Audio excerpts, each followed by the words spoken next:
This is possibly as angry as I've been in a long time. I've seen something horrible today. I've seen someone that I consider a friend in horrible pain.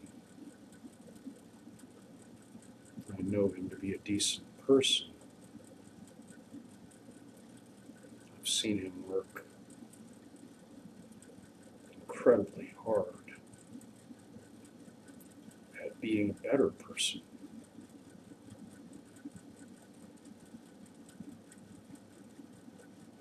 I've seen him be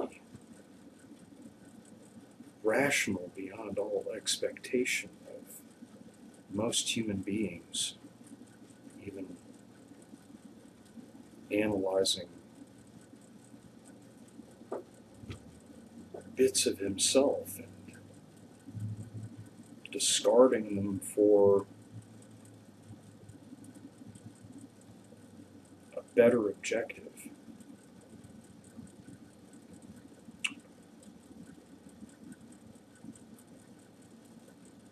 And if he's working this hard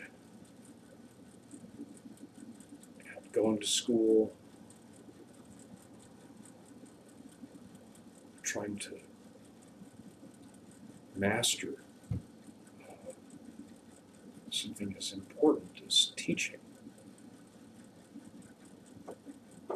to see what has been done to him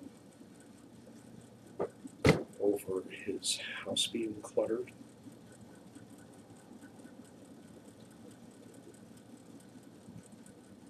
I cannot imagine that that is normal by any measure of the imagination.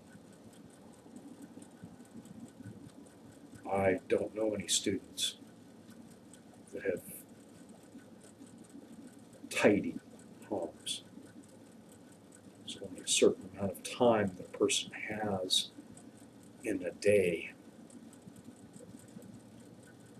and the place does not have to be spotless to be a decent place for a child to grow up. While my father was working on his doctorate, there were times that the house was quite cluttered, in spite of my parents' best efforts.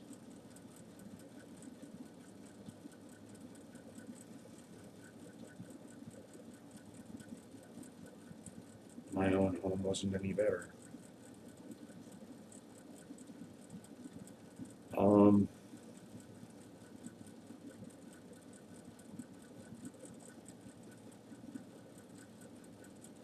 Jared has spoken to me about some of the situations that his children have found themselves, you know,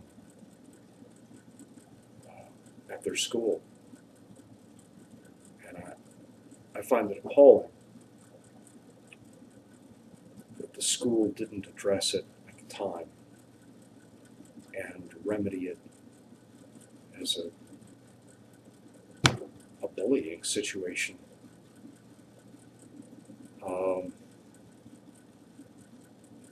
I have no idea what the children's injuries were, how serious they were. I can't imagine that they were terribly serious. This would be much more serious if they had been.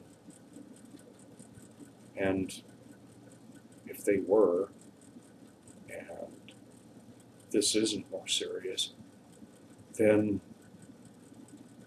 somebody fell down on the job. But if his children have a few bruises and scrapes because a bully has been picking on them, then they have bruises and scrapes, and I had bruises and scrapes as a child too. This is an insane response. This is extremely disproportionate. Anybody that thinks that this is saving a child from injury doesn't belong working with children or for a child's interests.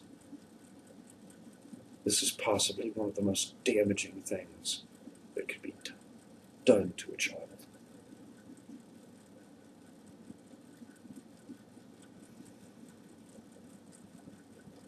And it is my very great hope that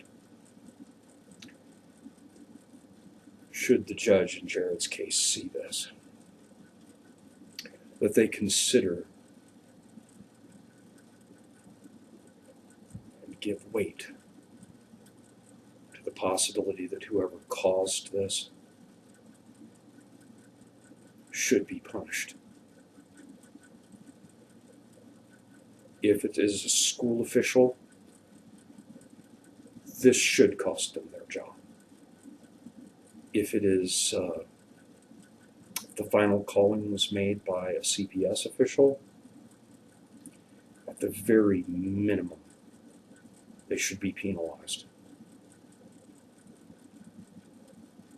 Our schools and the people that work at them are there to educate and nurture children in the parent's absence. CPS officials are there to protect our children from parents that aren't doing a good job parenting, that are injuring their children. Separating a child from his parents based on something this insubstantial, that child is going to be damaged for life. And it should be treated as an abuse by someone who was entrusted to protect our children from abuse. And that is all I have to say about this.